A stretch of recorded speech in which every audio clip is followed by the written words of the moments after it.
საინტერესო დღე იყო დღეს ლონდონში ვარ ბრიტანეთში.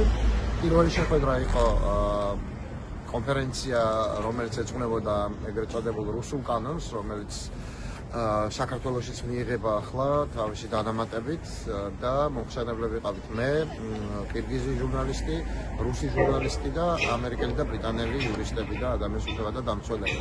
საინტერესო იყო ძალიან, მკაფიოდ გამოიკვეთა, რომ საქართველოს უმძიმეს ვითარებაშია და ეს არ ყოფილა მხოლოდ ჩემი პოზიცია. ყველას აქვს ეგ შთაბეჭდილება და ამის ცოდნაც რაც თავარია. ის მეორე ნახევარში უკვე შეხვედრა იყო ბრიტანეთის ლორდთა პალატაში, აქვე ახლოს ლორდ კირქოფთან, რომელიც არის თანათავმჯდომარე ბრიტანეთის მთელი პარლამენტის ევროპასთან ურთიერთობის. მე მგონია, რომ ამ დაწესებულებაში ისეთი ცოდნა აქვს საქართველოს და განსაკუთრებით რუსულ, ქართული, რუსულ, ევროპული, რუსული და ჩვენი რეგიონის ურთიერთობების, ასევე ცხადია, რომ უკრაინა ერთ-ერთი მთავარი საკითხი იყო და მისი მიმდინარე მოვლენები, რომ პირადად ჩვენ არ უნდა დავიშოროთ ძალები იმისთვის, რომ სულ შევახსენოთ ბრიტანელ ლორდებსაც და ქვედა პალატის წარმომადგენლებსაც ის, რომ საქართველოს არის გამოსავალი არა მხოლოდ შავი ზღვის რეგიონისთვის, არამედ ცენტრალური აზიისთვის, იმიტომ რომ აი ეს გზა, რომელიც გადის საქართველოს მეშვეობით და მხოლოდ საქართველოს მეშვეობით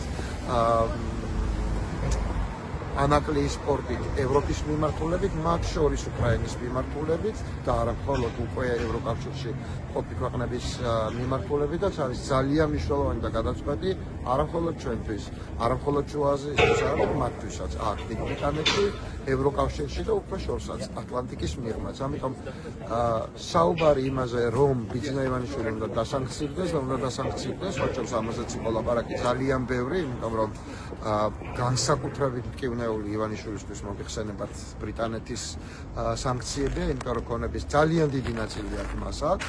საუბარი ამაზე მნიშვნელოვანია, მაგრამ ყველაზე უფრო მნიშვნელოვანი არის საუბარი იმაზე, რომ საქართველოს ჭირდება ბრიტანეთსაც, ევროპასაც და დანარჩენ ცივილიზებულ სამყაროს. ჩვენ ვართ მთავარი გზა, რომელზეც უნდა გადიოდეს ცენტრალური აზიიდან წამოსული თვირთები შავი ზღვის გავლით ევროკავშირისკენ და შემდეგ ბრიტანეთისკენ და დანარჩენი მსოფლიოსკენ.